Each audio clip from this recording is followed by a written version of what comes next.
this.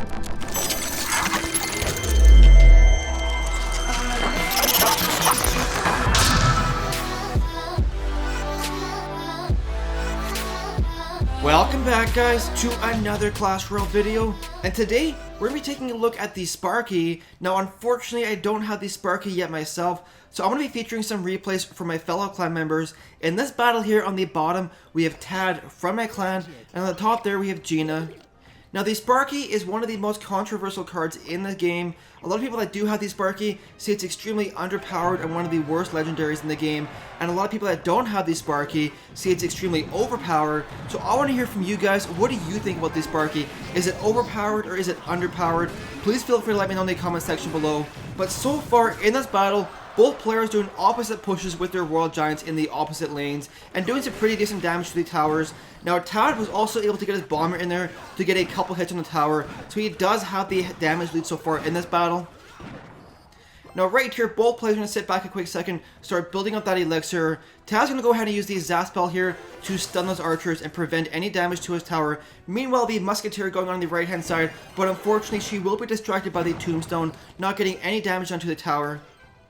Now at this point in the battle, Tad does have the elixir advantage, and he's going to start setting up a push in the right hand lane with that Sparky way in the back behind his King Tower. Now when you're using the Sparky deck, guys, it's normally beneficial to use the Sparky way in the back behind your King Tower because she does cost 6 elixir, so you need to be able to build up the elixir to set up a strong push in front of her, because she's fairly weak by herself. She can be taken out by air, and she can be also taken out by swarm troops, so you have to have these support troops around her. So right here, Tad's going to go in with the right hand side with the Sparky as well as the Bomber and the Knight. Now Gina's going to try and use the Zap spell as well as the Barbarians to take out the Sparky, but unfortunately it's a half a second too slow, and the Sparky is able to clear out all those Barbarians. Now unfortunately for Tad right here, the Sparky does die before she gets any damage into the tower, but Tad does have a 1 crown lead so far in this battle. Now knowing that Gina has a Royal Giant in his deck, it's going to be pretty hard for Tad to prevent at least 400 damage to that tower. So he's kind of expecting to lose that tower on the left hand side, and he's okay with that because he wants to set up a really strong push right here and go for that 3 crown victory. So right here, tower going down, Sparky making his way up there, taking out that Royal Giant in like 1 hit, guys, and take a look at this counter push. Knight up front with the mini P.E.K.K.A. Sparky coming in from the back, finally going over the bridge.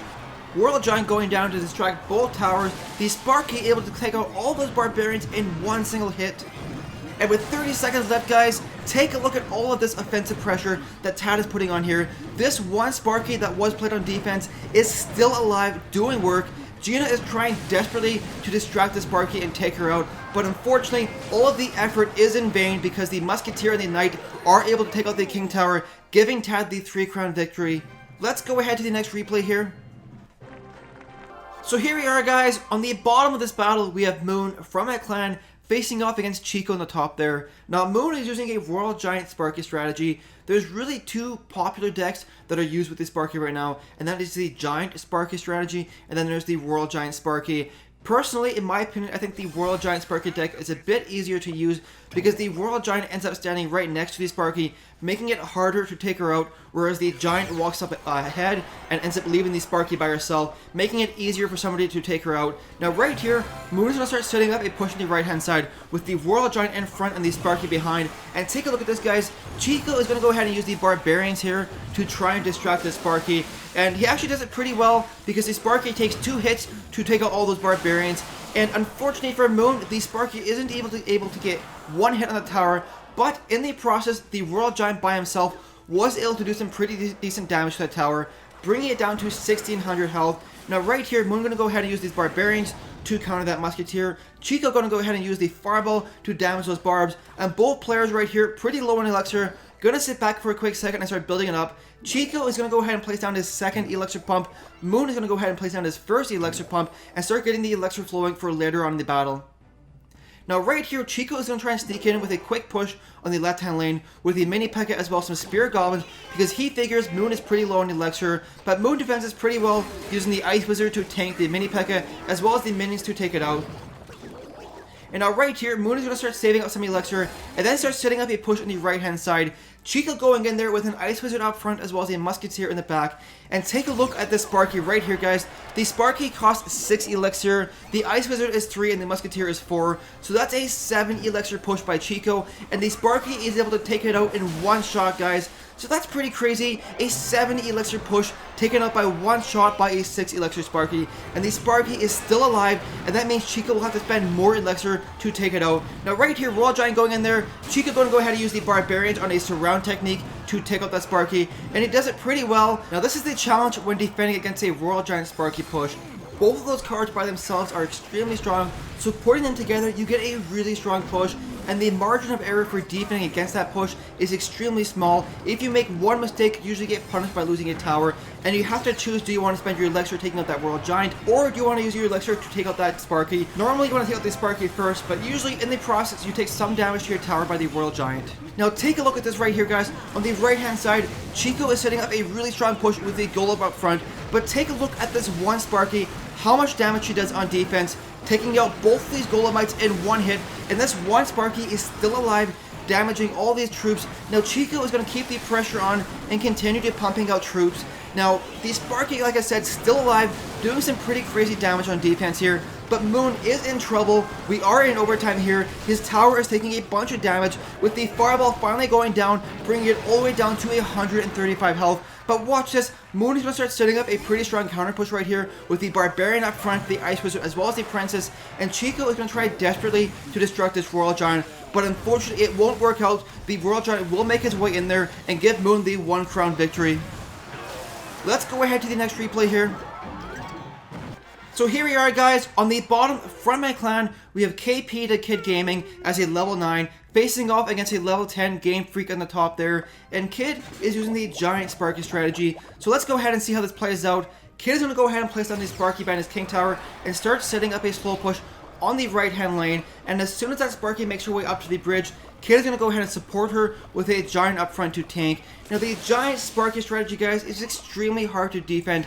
Like I said, it's got a very small margin of error. If you make one mistake, normally it results in you losing a tower or losing the game. Now right here, Game Freak is going to go ahead and use the Fireball to damage that Sparky, which in my opinion was a huge waste of 4 Elixir, because a 1 health troop still does 100% damage.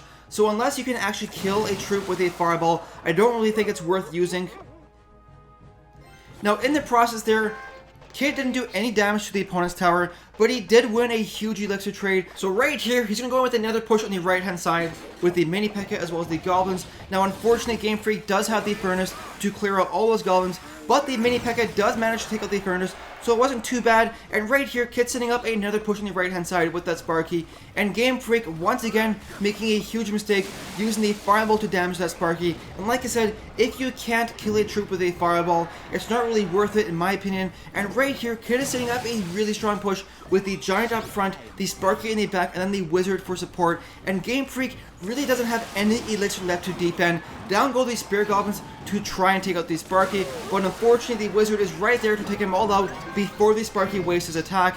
And right here, Kid is going to go for the 3 crown victory. Down goes a Giant to try and distract all the troops, but unfortunately for Game Freak, the Giant is locked on, there's a Wizard locked on, the Mini P.E.K.K.A making his way to the tower, and the Sparky able to finish it off, giving Kid the 3 crown victory. Let's go ahead to one final replay here. Here we are, guys. On the bottom from the clan, we have Eli, and on the top there we have Koala Tran. Now Eli is using the Giant Sparky strategy, so I've shown you guys 2 Royal Giant Sparky strategies and 2 Giant Sparky decks. So I want to hear from you guys, which one do you think is the better alternative, the Giant or the Royal Giant with a Sparky deck? Let me know in the comment section below. But right here, Eli is setting up a slow push in the left hand lane with that Giant. Now Koala has no idea yet that Eli has the Sparky in his deck, so he's up for a big surprise right here. So down goes the Sparky right here. Koala has no idea what to do. He's going to try and put on some counter pressure with the Valkyrie on the right hand lane, which I'm not too sure why you would do, because if you want to put on counter pressure, you have to do it before the main push is set up, because the whole idea with a counter push is to force your opponent to spend Elixir defending the tower instead of setting up a really strong push. So if they already have a strong push set up, you're just wasting Elixir on a counter push, and as a result you will get 3 crowned, just like right here, the Giant finishing out that tower, giving Eli a crazy fast 3 crown victory. Anyways guys, that's gonna do it for today's video. I really hope you enjoyed it. If you did, don't forget to like and subscribe. Thank you so much for watching, and we'll see you in the next video.